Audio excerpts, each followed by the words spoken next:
नमस्कार, मी जयगौड. मित्रांनो, तुम्ही आजच्या विषयाचा टायटल बघतच असेल की TV9च्या एक्झिट पोलनुसार 32 रायगड लोकसभा मतदारसंघाचे उमेदवार अनंत गीते हे आघाडीवर, तर सुनील तटकरे हे पिछाडीवर आहे. तुम्ही TV9चा एक्झिट पोलचा स्क्रीनशॉट माझ्या व्हिडिओमध्ये बघू शकता. तर मित्रांनो, तुम्हाला सगळ्या पद्धतीने माहिती आहे की सध्या 32 रायगडमध्ये कोण जिंकेल याची उत्सुकता आता शिगेला लागलेली आहे. आजची 2 तारीख आहे, उद्याचा एक दिवस आहे, परवा रिझल्ट लागणार आहे. त्याच्यानुसार मित्रांनो, आता कालचं शेवटचा टप्पा लोकसभेच्या निवडणुकीचा पूर्ण झाल्याच्या नंतर सर्वच चॅनेलने आपले एक्झिट पोल दिलेले आहे. आणि या एक्झिट पोलमध्ये मित्रांनो, राष्ट्रवादी काँग्रेसचे उमेदवार आणि महाराष्ट्राचे अजित पवार गटाचे प्रदेशाध्यक्ष सुनील तटकरे हे पिछाडीवर आहेत आणि त्यांचे प्रतिस्पर्धी उमेदवार उद्धव बाळासाहेब ठाकरे गटाचे अनंत गीते हे आघाडीवर आहेत.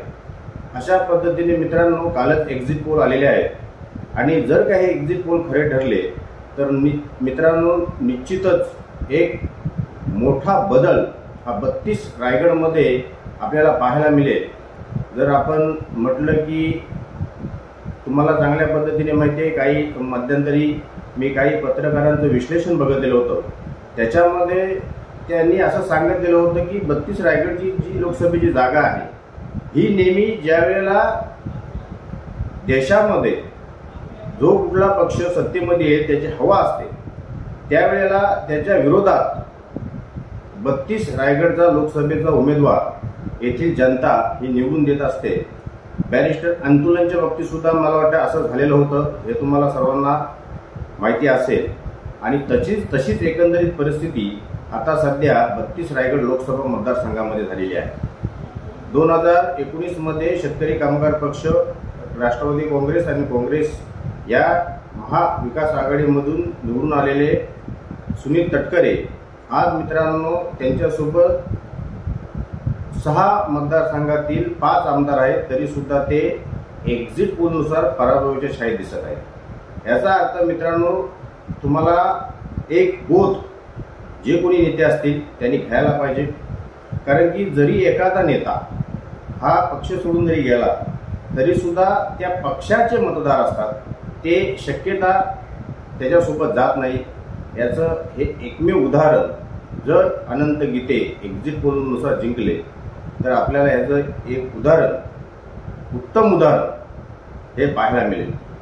म्हणून मित्रांनो, जी आपली सध्याची जी काही राजकारणामध्ये उलथापालथ चालू आहे, जी चिखलफेक चालू आहे, जो घाणेरडापणा राजकारणामध्ये चालू आहे, त्याच्यामुळे महाराष्ट्रातील नाही तर देशातली जनता सुद्धा ही या राजकारणाला कंटाळलेली आहे.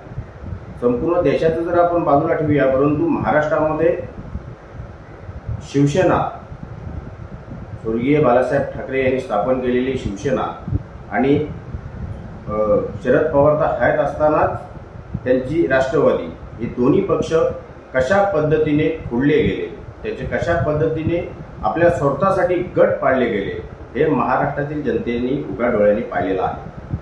त्याच्यामुळे मित्रांनो, अशा पद्धतीच्या ह्या एक्झिट पोलच्या ज्या काही बातम्या आहेत त्या समोर येत आहेत. अनंत गीते यांच्याशी माझी स्वतः बातचीत झालेली आहे. ते म्हणतात की मी 1.5 लाखाच्या फरकाने जिंकेन. तिकडे सुनील तटकरे यांच्या अन्वये सांगतात की सुनील तटकरे 70-80 हजार मतांच्या फरकाने जिंकतील. अनंत गीते यांच्या पदाधिकाऱ्यांनी म्हणजे उद्धव बाळासाहेब ठाकरे गटाच्या पदाधिकाऱ्यांनी माणगावमध्ये तसे बॅनर सुद्धा अनंत गीते यांचे विजय जलावलेले होते. तसेच बॅनर आपल्याला शिंदे गटाचे रायगडचे तालुका जिल्हा प्रमुख राजा केनी यांनी सुद्धा लावलेले आपण पाहिलेलं आहे. रायगड टाइम्समध्ये तशी बातमी आहे.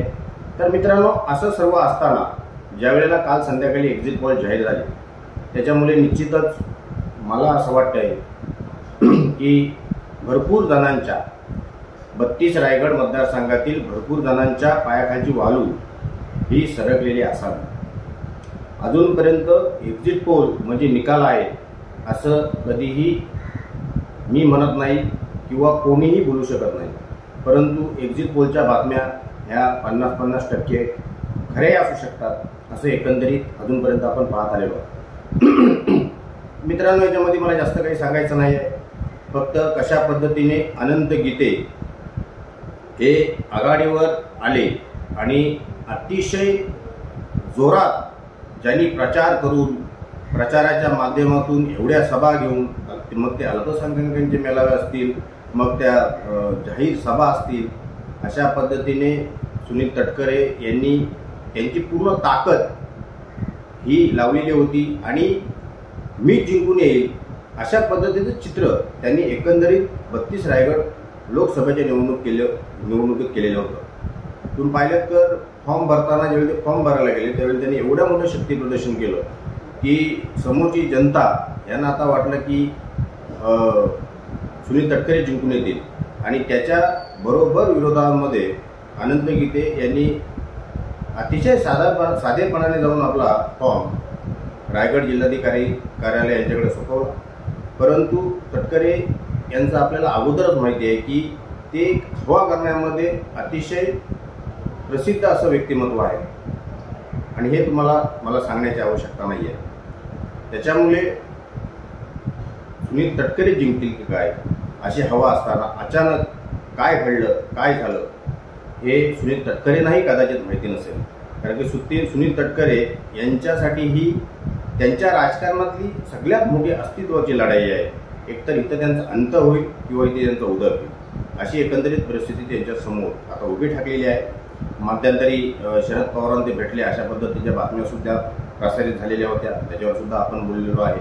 कारण की जर देशामध्ये इंडिया आघाडीचं सरकार आलं तर मात्र सुनील तटकरे यांच्या अडचणी वाढतील.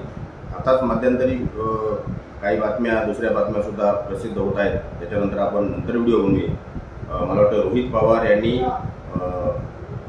मुरुड येथील एका मेळाव्यामध्ये शेतकरी कामगार पक्षाच्या मेळाव्यात सांगितलेलं होतं की जर कधी भाजप सोबत जाण्याची वेळ आली तर राष्ट्रवादीचे सुनील तटकरे अजित पवार यांना बाजूला ठेवून पहिल्यांदा भाजपमध्ये जातील. तशा बातम्या आता मित्रांनो यायला लागलेल्या आहेत आणि रोहित पवार यांचं जे वक्तव्य होतं ते आता मित्रांनो खरं दिसायला लागलेलं आहे, असंच एकंदरीत त्याच्यावरून आता दिसतंय. मित्रांनो, ह्याच्यामध्ये लांब सडक आणि कंटाळवाणा व्हिडिओ बनवण्यामध्ये मला काही इंटरेस्ट नाही आहे. फक्त TV9च्या कालच्या ताज्या एक्झिट पोलवर काहीतरी बोलावं आणि जे लोक म्हणत होते की 6 आमदारपैकी 5 आमदार आमच्यासोबत आहेत, त्यांची आता तोंड बंद झाली असतील. जे 5 आमदार आहेत त्यांच्या हृदयामध्ये धाकधूक वाढली असेल. मित्रांनो, असो कोण जिंकेल कोण हरेल हे निवडणुकीच्या मतदानाच्या पेट्याच ठरवतील आणि त्या 4 तारखेला उघडणार आहेत. कोण जिंकेल कोण हरेल याच्यावर आपण नंतर विश्लेषणात्मक बोलू. तुर्तास इथेच थांबतो. जर काम आवडलं असेल लाईक करा, शेअर करा, सबस्क्राईब करा. धन्यवाद.